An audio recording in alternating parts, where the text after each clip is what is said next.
All right, are we ready for this? A brand new shaved man? I'm just kidding. I did take a few years off my face though.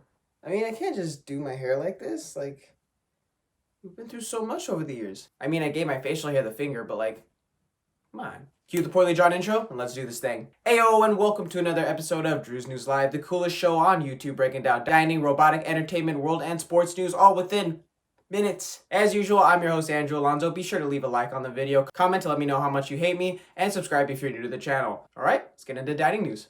In dining news, let's start with some restaurant announcements. At Panda Express, Delish reported that the company made the seasonal honey sesame chicken breast a permanent option. Bravo and People unveiled that your Real Housewives of Salt Lake City viewing party can now be celebrated with a wine made inspired by the franchise. The wines are said to be made with a partnership with Knocking Point, and wines will come in 3 flavors, or varieties. I'm not a wine connoisseur, so I don't know the technical term, so. The Real House Red, the Real House White, and the Real House Rose are the 3 varieties. And the bottles are said to be smashable, so you can shatter it on your friend's head when you're done using it. Oh, and Starbucks is testing a new vegan breakfast called the Plant-Powered Breakfast Sandwich in their Isika, Washington store, according to Thrillist, so get it while it's hot. And in North Carolina, a group of chefs and businesses got together and proved, yeah, you can do online ordering for fresh food.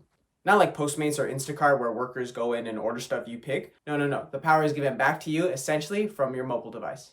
According to the Washington Post, food group strategists and owners Amber Fow, Kevin Callaghan, and others worked on a project known as Carbo United, which is basically like a drive-up farmer's market. Customers can order various market necessities like eggs, milk, and bread from authentic farm stores, while also getting food for their family from a restaurant within the plaza, all by placing an order beforehand, driving to go pick it up, and having someone bring it out to you. One of the contributors, Kevin Callaghan, said the advanced ordering removes the guesswork since you know what people are going to order, and will also allow him to pay his Acme food and beverage employees a guaranteed $15 hour minimum wage.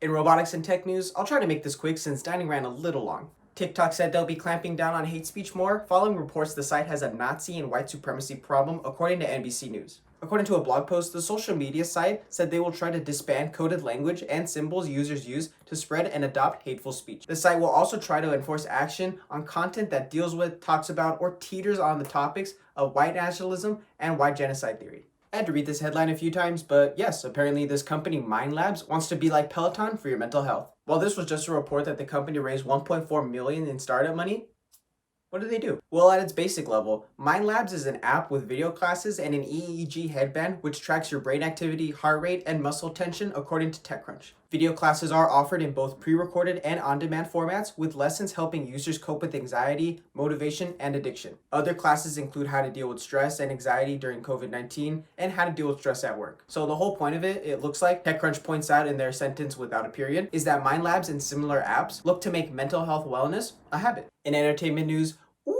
Trump versus 60 Minutes, baby. In his latest tantrum, apparently President Trump stormed out of his interview with 60 Minutes' Leslie Stahl because she was asking the tough questions. Questions I couldn't find any reports of her exactly asking, but I'm sure the conversation went a little something like this. So with over 200,000 people dead from COVID, a struggling economy, and protests in the streets sometimes fueled by your rhetoric, what is your thought process just every day with an election so close and a debate tomorrow? Well, Leslie, that's a weird name by the way. Why don't you ask me something actually relevant to the conversation at hand? And maybe I'll consider answering your question. But I'm not going to talk about anything like that right now because those numbers are sensitive. Because those numbers are sensitive. Read that book Kayleigh McEnany gave you and your opinion team. I think that's a good speculation of what could have actually exactly what happened behind the scenes. In other entertainment news, Fox News announced some of the cast of Seinfeld would be hosting a virtual event to raise money for the Texas Democratic Party. Join the event featuring Julia Louis-Dreyfus, Larry David, Jordan Alexander, and other special guests as they talk about their favorite episodes, behind-the-scenes moments, all in an effort to make the state blue. The live stream will be hosted by Seth Meyers. In world news, according to the Wall Street Journal, a COVID-19 trial in Brazil is said to be continuing despite the death of a patient. A vaccine developed by Oxford University and AstraZeneca plc was put on hold following news of a patient death on Monday. However, today, AstraZeneca said there was no safety concerns presented following an independent assessment of the case. A health regulator in Brazil known as Anvisa said they were also investigating the patient's death, but only know that the patient was a 28-year-old man from Rio de Janeiro who already had complications with COVID. Health regulators don't know if the man who was involved in the vaccine trial was given a placebo or the actual vaccine. And in Trinidad and Tobago, an oil tanker just sitting in the Gulf of Paria is raising concerns of environmentalists and governments around the peninsula. The oil tanker known as Naba Rima is carrying 1.3 million gallons of crude oil, which can cause irreversible damage if something were to occur. Due to it bearing a Venezuelan flag, many believe it belongs to Venezuela, and the tanker is said to be situated in that spot since January 2019. Because that's when, quote, U.S. sanctions on Venezuela made it illegal for companies that operate in the U.S. to trade with the country's state-owned oil company, according to NBC News. The country has previously said it's safe where it is, but activists and politicians worry and counter by saying the tanker is tilting at an alarming rate. I think we can all learn from the Beirut explosion that if something is not properly stored where it is, you should move it on before something horrible happens and that you have to bear the responsibility of. It's like asking yourself, do I want to clean up the mess which will throw off the ecosystem of an entire region for people who depend on it, or wait until something bad happens to do something then? Like, no, get the gloves on, start moving oil before something happens. I don't want to have to look at more Dawn commercials of them scrubbing baby ducks. And wrapping up in sports news, the Dodgers are 3 wins away from the World Series win. Please. And while yes, the season was kind of weird and shortened, I gotta ask you, do you think that their playoff run should be counted as an asterisk?